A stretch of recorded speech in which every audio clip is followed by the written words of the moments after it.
Hi అండి, అందరికీ vanakkam. Welcome to my channel.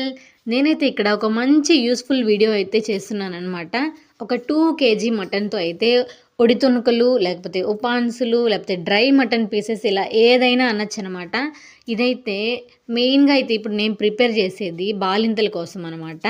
మా చెల్లి ఉంది ఇంట్లో. రీసెంట్‌గా డెలివరీ అయిందని చెప్పాను కదా! మా చెల్లి కోసం అయితే ప్రిపేర్ చేస్తున్నాను. ముందుగా అయితే దీంట్లో 2 కేజీ మటన్‌కి సరిపడా సాల్ట్ ప్లస్ అలాగే పసుపు ఈ 2 సరిపోతాయి. ఒకవేళ మనం ఎక్స్‌ట్రాగా కావాలనుకుంటే కారం కూడా వేసుకోవచ్చు. వేసుకునే వాళ్ళు వేసుకుంటారు. నేనైతే ఇలా ప్లెయిన్‌గానే చేస్తాననమాట. ఒక పెద్ద సూది చూపించా కదా! దబ్బనం అంటారు దాన్ని.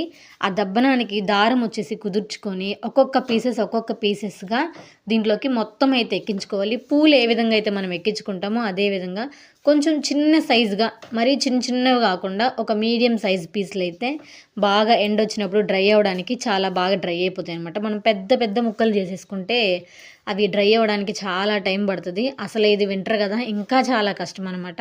నేను అందుకే చిన్నవి కావు, పెద్దవి కావు, మీడియం కన్నా కూడా ఇంకా కొంచెం చిన్న పీసెస్ అనే చెప్పచ్చు. ఎందుకంటే మాకైతే అస్సలు ఇక్కడ ఎండ రావట్లేదు. ఏదో ఒక రోజు 2 రోజు వస్తుంది. మిగతా అంతా అసలుకి మబ్బేసుకొని ఉంటుంది ఫుల్గా. అందుకే చూడండి, ఒక 2 కేజీ మటన్ మొత్తం గాలి అనమాట. మొత్తం అయితే నేను కుదిర్చేసాను.